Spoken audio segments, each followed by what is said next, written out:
Hello everybody, welcome back to Talking Soccer. I'm your host, Justin Orniger, and on the NWSL Hot Stove today, Debinha has signed with the Kansas City Current.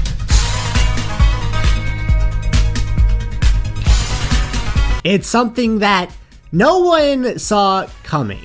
You know, there's some warning like in the minutes before Kansas City announced this. They did such a good job covering it up. I put something out yesterday just talking about how they wouldn't be signing Melchi Dumornay, who looks for all intents and purposes to be signing a pre-contract with Olympique Lyon. And that was kind of the big name that Kansas City had been rumored to be interested in. But that obviously tells you that they are swinging big, because Dumornay is going to be the next kind of global star in global football. And Debinha is a good consolation. The best consolation you can get is one of the best players in the world. Debinha, 27 years old, two-time NWSL champion, already been an NWSL MVP, joining the likes of Lynn Williams as forward MVPs that KC has on their roster. There are questions that this signing brings up in terms of, Sam Mewis, for instance, in terms of how KC make this all work under the salary cap that hasn't technically been announced for 2023 yet, so keep that in mind as we go forward. It's quite amazing. I have talked about how I think that Debinha is one of the best players in the world, and to see her hone her talents in 20 minutes away from where I'm sitting right now, 5 minutes away from where I'm sitting right now next year, it's an incredible thought. And the fact that she's staying in the league is good. I was getting to the point where I didn't care where she went as long as she stayed within the NWSL. So you have some questions, because I guess in the lead up to this, everyone kind of thought that the leading names for Debinha were going to be Angel City or Gotham or Orlando Pride, after all the allocation money that Orlando had secured in the LAFC Alyssa Thompson deal last week.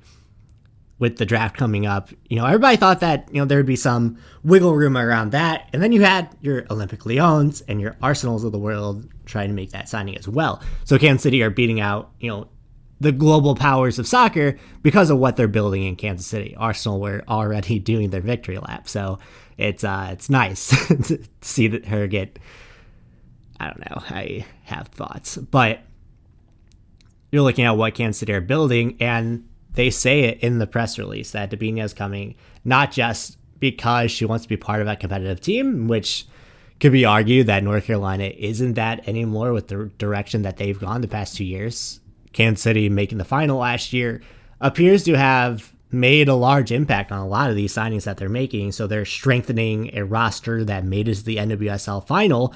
But you also have an ownership group that is clearly committed to putting dollars behind the players in their privately funded practice facility in the first ever women's specific soccer stadium that's being built in downtown KC.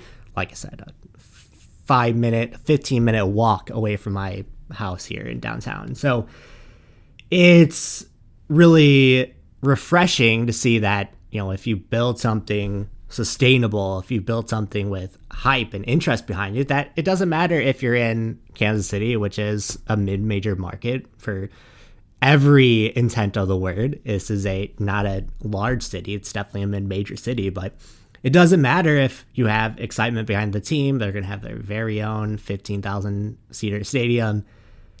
Not something that any other club in the world can offer to players with a winning team as well. I don't think this gets done with the prospect of, hey, here's all the stuff we're building, but it's also, we have Lynn Williams, we have Lola Bonta, we have Clay Lavager. We have a team that made the NWSL final last season. With all of the free agent signings, it does kind of lead you to, let's talk about Kansas City's roster construction now, because there are some definite questions. I think I've heard that they want to strengthen their defense more. I don't know if that's still on the cards. I don't know where that is. They have 8 draft picks in the draft this coming week. They have 2 to 3 roster spots left to fill. It's getting tight. So some trades will have to happen, especially with the forward core. Debinha is nice in that she is flexible. She can play in the front too. She can play, deeper in the midfield. It doesn't matter. She can kind of fit in wherever you need her to fit in. She was more of a false 9 with Carolina last year, played on the wing sometimes as well. But she can also play deeper in the midfield like she has for the Brazilian national team. So she's a very versatile player with where she can play. And it's kind of like you almost want to design your system around where she fits best. She's that kind of player. And if you look at what KC were successful in doing, they played a 3 defensive back system with Haley Mace and Kate Del Fava out in the wings. And then with your center defensive mid, and then 2 and 2. So it was almost like a 3. It's hard to describe it was like a 3-1-4-2 almost. Now there were some. Matt Potter is very flexible in his system as well. You saw that in the playoffs last year when Desi Scott was hurt, or she was on red card suspension. Alex Ware had to play up. She played so well that the next game they went to a double pivot, and that's the game that they made it to the final off of. So there's a lot we can speculate in the world, but we won't know what that's going to look like at least until after the draft, because some trades will have to happen. You have to think that Addie McCain just signed for Chicago, and Kansas City is a team that seems to do right by their players outside of the Hugh Williams stuff as far as players seeing playing time. That's why Victoria Pickett was traded last year. You could maybe see Elise Bennett getting dealt. You could maybe see, Cece Kaiser, for instance. I don't think that happens, but somebody will have to move out of that forward core, and it's probably Elise Bennett, unfortunately. But there has to be some sort of room there. I guess the couple saving graces are that KC have some time with Claire Lavaget probably not coming back until June, and Sam Mewis coming back. I don't know. There's been not a lot of noise around Sam Mewis coming back and around Desi Scott signing as well. I'm starting to think that Sam Mewis is maybe done for the season again. The only news that we've had recently is that she suffered a setback last season. There's been a lot of just wind about whether or not she's playing again. And I think you give her as much time as you can, put her on the season-ending injury list again, and kind of go at it from there. So you get a little bit of flexibility, as much as you hate to say that, from Sam Mewis's injury and from Claire Lavaget's injury, from Desi Scott's. I don't know. I don't know what's going on with Desi Scott. But